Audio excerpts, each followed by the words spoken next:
ఖండోబా ఏ విధంగా మనల్ని రక్షించడానికి రాక్షసుల్ని సంహరించాడో అదే విధంగా మనం కూడా మనల్ని, మన సమాజాన్ని రక్షించడానికి మన లోపలున్న రాక్షసత్వాన్ని నాశనం చేయాల్సి ఉంటుంది.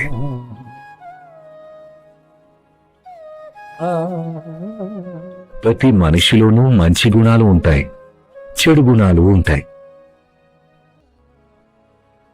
మంచి గుణాలు మనకి, మన చుట్టుపక్కల జనాలకి సంతోషాన్ని కలిగిస్తాయి. ఇక చెడు గుణాలు మనల్ని, మన వాళ్ళకి, మన సంతోషాలకి దూరం చేస్తాయి.